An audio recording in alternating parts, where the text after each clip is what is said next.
no matter how successful you are, there's always someone else who's going to make a list or sell more copies than you, or, get a fellowship or get a grant or get something that you're not going to get.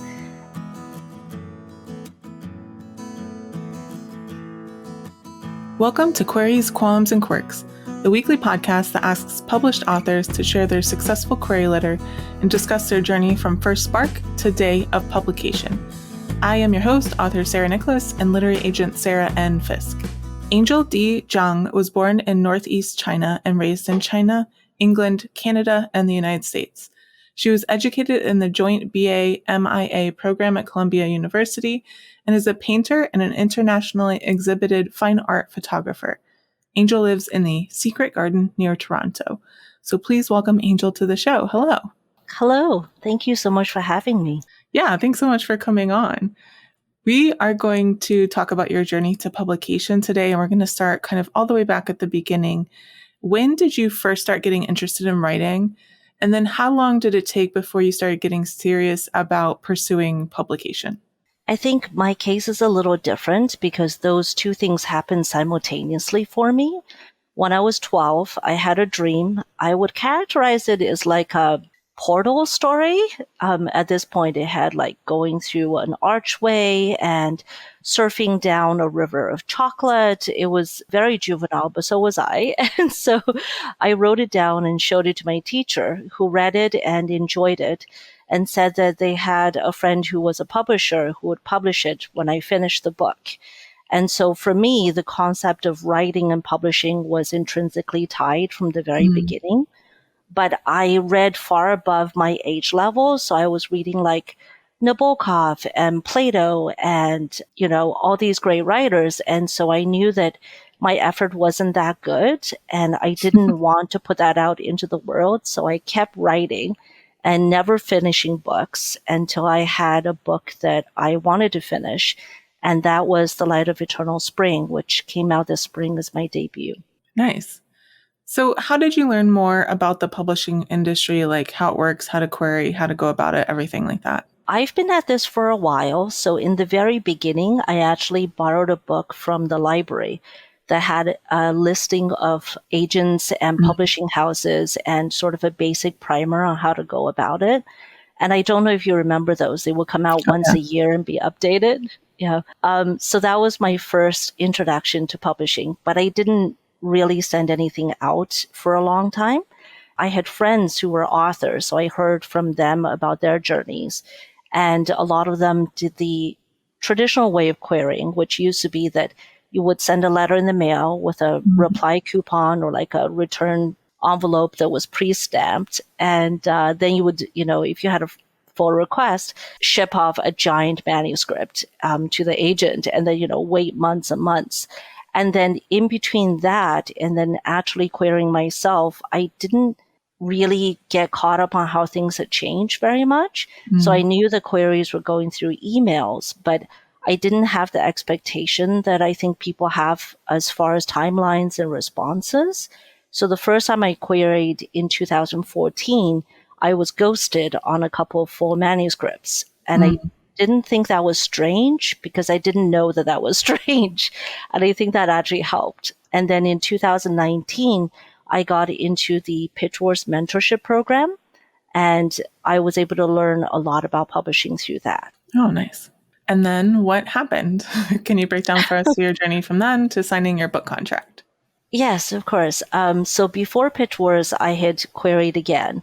And during that period, I had quite a few full requests. And then when I got into Pitch Wars, I put a pause on those and asked the agents to wait. And everyone was very gracious and said that they would be happy to wait until the spring when the manuscript was revised. Pitch Wars came with a online agent showcase, and quite a few agents requested my manuscript there. So between those agents and the ones who already had it from prior to the mentorship program, I had quite a lot of agents reading my manuscript, and I ended up with several offers. So I feel very fortunate to have been through that, and it was a wonderful program. And you were a part of it, so thank you. Thank you. It is time for the first cue of the podcast. Can you read your successful query letter for us? I am seeking representation for my literary novel, The Light of Eternal Spring, complete at 71,000 words.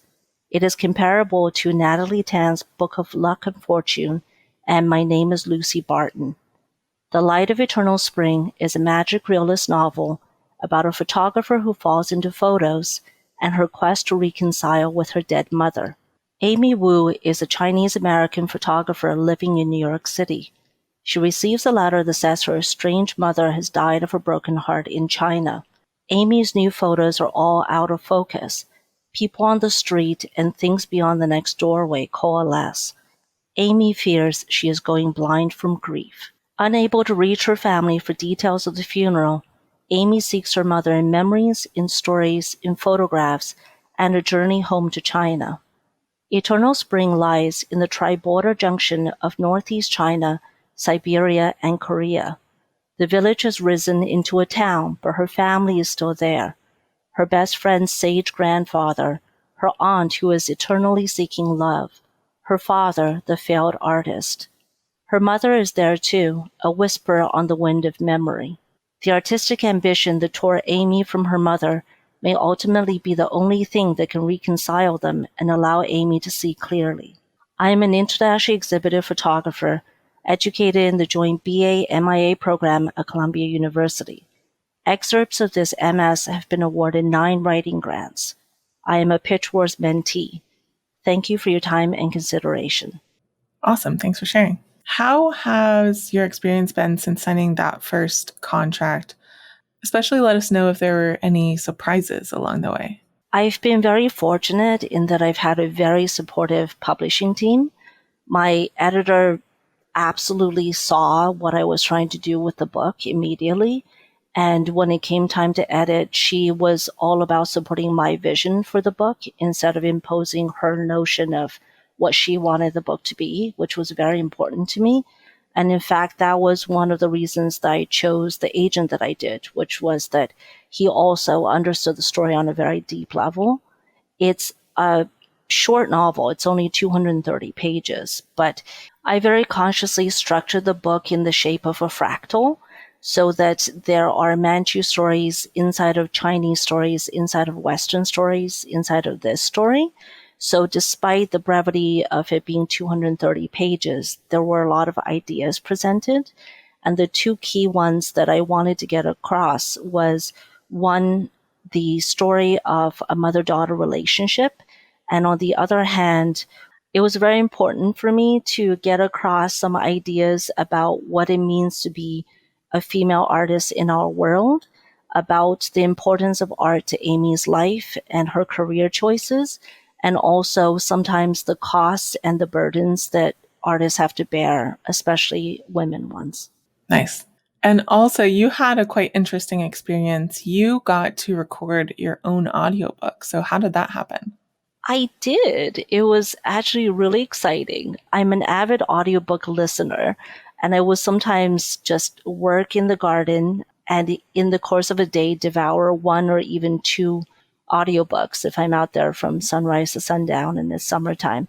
So when it came time to do the audiobook, I actually reached out and I asked if I could audition for the audiobook. And it's funny because I think our emails crossed, because that day the audiobook producer had emailed my editor to say, I'm reaching out to Angel to discuss the audiobook. And so I was prepared to do like a full audition. I had my sound set up. I had, everything ready to go. But after just speaking with me for a few minutes, she said, you have a lovely voice, you know the material, and you don't speak that much faster than the speed of an audiobook. So I think it'll be easy for you to do it at that speed. And she said, would you like to do it? And I thought about it and I thought, yeah, because there are 3 languages in the book, and I didn't want anyone to mangle the Chinese, which is said with a northeastern accent. So that in itself would be hard enough. But there are some words of Manchu, and very few people in the world speak that language anymore. And I'm not among them.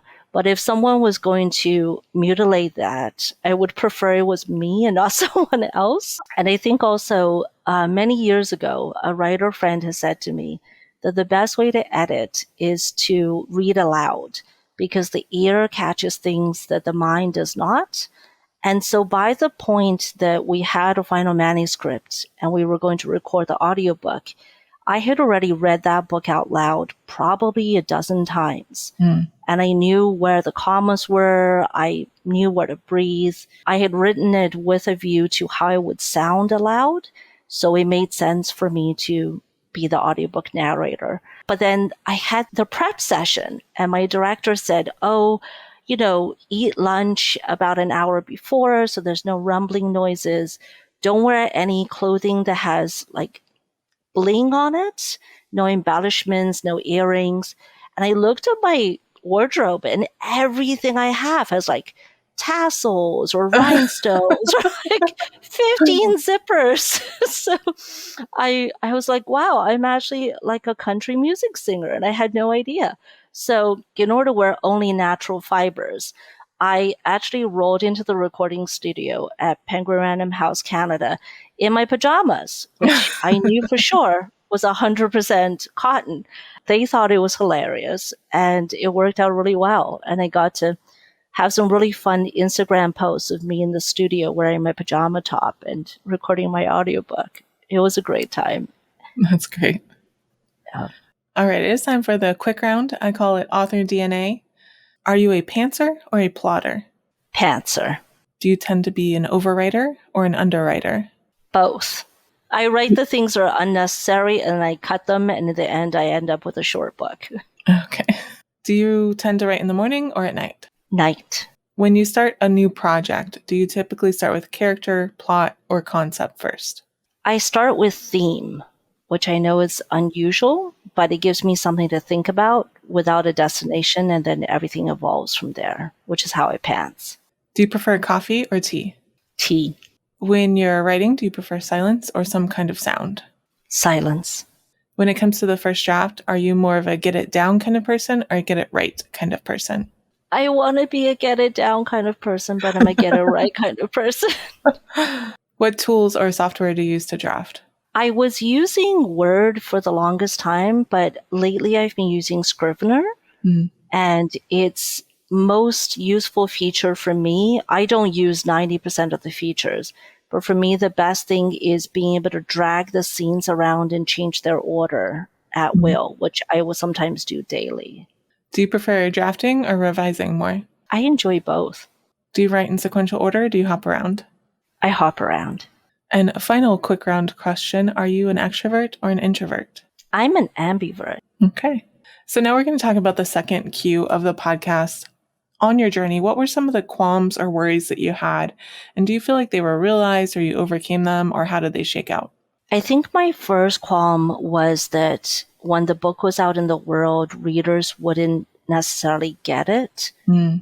And I'm fortunate and happy to say that so far the response I've had has been tremendously positive, and also people are understanding what I'm trying to say, and that has been enormously rewarding. I'm so glad.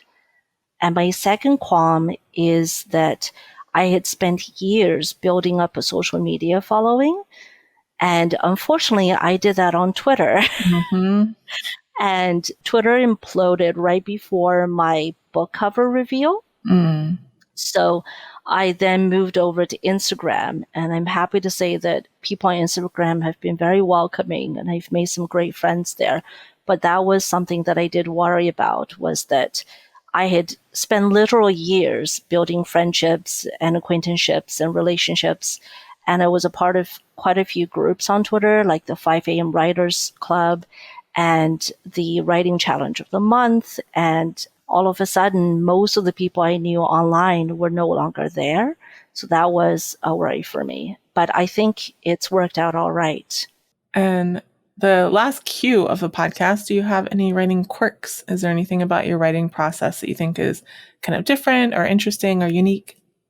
Yes, I think I don't pick a point of view. For The Light of Eternal Spring, my debut, I literally wrote it from every point of view at some point. So I wrote it first and third, then I wrote it in first, then I wrote some parts of it in second because it had to be done. And that was an insane idea, of course. But I'm like the Rasputin of writing. You have to commit the sin to know that you shouldn't do it. So then I wrote it back into first, and that felt very comfortable. With my second book also, which is about a writer who sells her soul for a book deal, I also wrote I wrote it in first, then in third, then in first, and now I'm in a mixture of third and a little bit of second, and it's become very meta.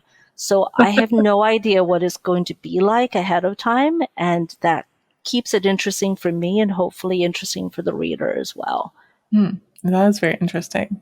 It is unusual, right? Yes, yes. When you were in the lowest parts of your journey, what kept you going and why did you stick to it? I truly enjoy the act of putting words on paper or putting words on a screen. I think there's, in publishing, long periods of silence.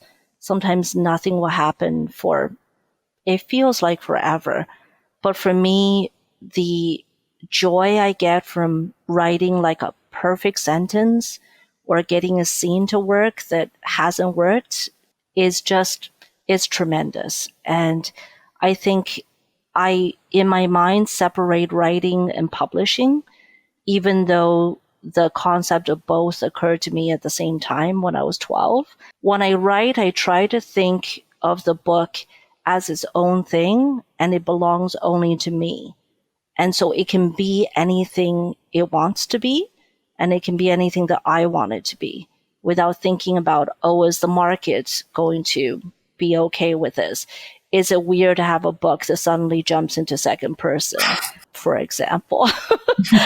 But I think that if you're focusing too much on the authoring part and not enough on the writing part, you can end up writing books that other people want, but not books that you want. And for me, writing is first and foremost an artistic pursuit. And so I want to be true to the art before anything else. Along your journey, do you feel like you made any mistakes that you'd like to let listeners know about so maybe they can avoid the same ones? I think this is a common one, which is that I queried too early the first time. So I queried in 2014, and I got very good feedback from agents who were kind enough to respond. And one in particular gave me like a 2-sentence critique. They entirely eviscerated the second half of my book, but it was so on point. And I thought, this is brilliant. I'm going to rewrite it to fix this problem that she has pointed out. But then I didn't do it for another 4 or 5 years. I set it aside. So because I'm also a visual artist, I could take years, literal years off of my writing endeavors and go work on something else. And I think in the back of my mind, the story was still simmering, and I was coming up with ideas and thinking about things that eventually made it into the book. But I wish that I had, maybe before querying the first time, had a couple more beta reads. But it's difficult because until you've journeyed along the road far enough, it's hard to have a community of people who will give you the right feedback. Because I certainly know people who got sidetracked by wrong feedback and wrote their book in such a way that it completely derailed their career for a year or 3 at a time. So I think it's important to know what you want out of the feedback, but I wish I had done a little more before I started querying the first time. Yeah, you're right. That is a common one. Can you share with listeners one of the most important lessons that you learned on your journey to publication?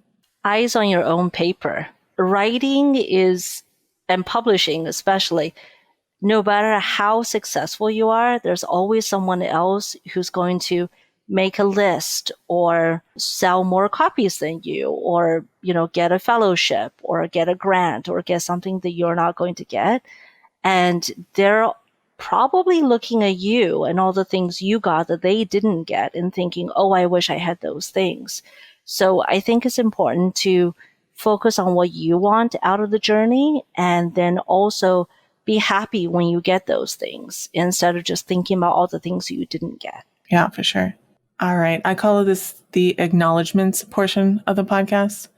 This is not a business that most of us succeed in completely on our own.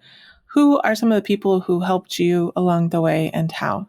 Well, I've already mentioned Pitch Wars, so I have to thank Brenda Drake and my mentor, Michelle Hawk, who is lovely, and she is now an agent. So anyone listening to this podcast, Michelle Hawk has great taste. Submit your books to her. She might get mad at me for saying this because I know agents get inundated. And I want to keep this part short, so I'm going to pick 3 people who are most instrumental.